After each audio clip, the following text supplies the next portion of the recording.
నమస్కారం. ఈరోజు కడప నగరంలో మహాత్మా జ్యోతిరావు పూలే సర్కిల్ నందు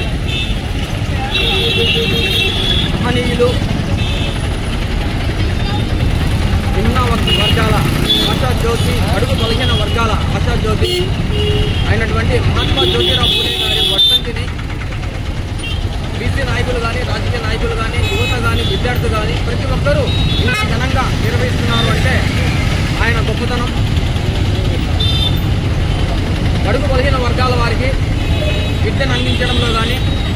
బడుగు బలహీన వర్గాల వారికి విద్యను అందించడంలో కానీ, అలాగే హక్కులు కోసం ప్రభుత్వాలతో అగ్రవర్ణాలతో పోటీపడి బడుగు బలహీన వర్గాల వారికి రిజర్వేషన్ల పైన కానీ వాటి కోసం ఎంతో శ్రమించి తన జీవితాన్ని అంకితం సత్య సౌదక్ అనే సంస్థను స్థాపించి చిన్నపిల్లల నుంచి పెద్ద పిల్లల వరకు ప్రతి ఒక్కరికి చదువు ఎంత ప్రాముఖ్యత అవసరం ఉందో ఆ చదువును ఉచితంగా బోధించి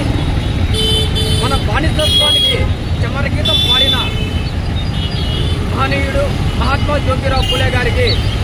135వ వర్ధంతి కార్యక్రమం పురస్కరించుకొని ఈరోజు కడప నగరంలో పాతపట్నం సర్కిల్లో ఘనంగా నిర్వహించడం జరిగింది. గులాంగిరి అనే బుక్కు రాసి మన బడుగు బలహీన వర్గాలు ఎలా బతకాలో, ఎలా బానిసత్వాన్ని వదలాలో, రిజర్వేషన్ ఏ విధంగా సాధించుకోవాలో,